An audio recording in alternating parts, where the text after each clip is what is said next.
Dakizuen bezala, San Ferminak jai, espontaneo eta oso herrikoiak dira. Horrela izan da, gainera, betidanik. Gaur egun, oraindik ere, San Ferminetan dauden bi ekitaldi ospetsuenak, entzierroa eta txupinazoa, izan zuten jatorri herritarra.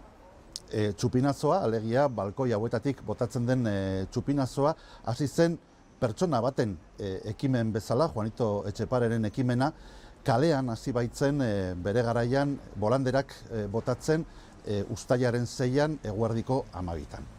Gaur egun txupinazoa asko aldatu da eta segurazki egun horretan eta ordu horretan txupinazoa jaurtitzen denean mundu erdia dago edifizio honi begira, eraikin honi begira.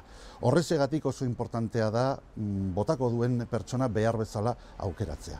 Horregatik, animatu nahi zaituztet, txupinazoa aurten botako duen pertsona designatzeko, egingo den prozesu parte hartzailera parte hartzera.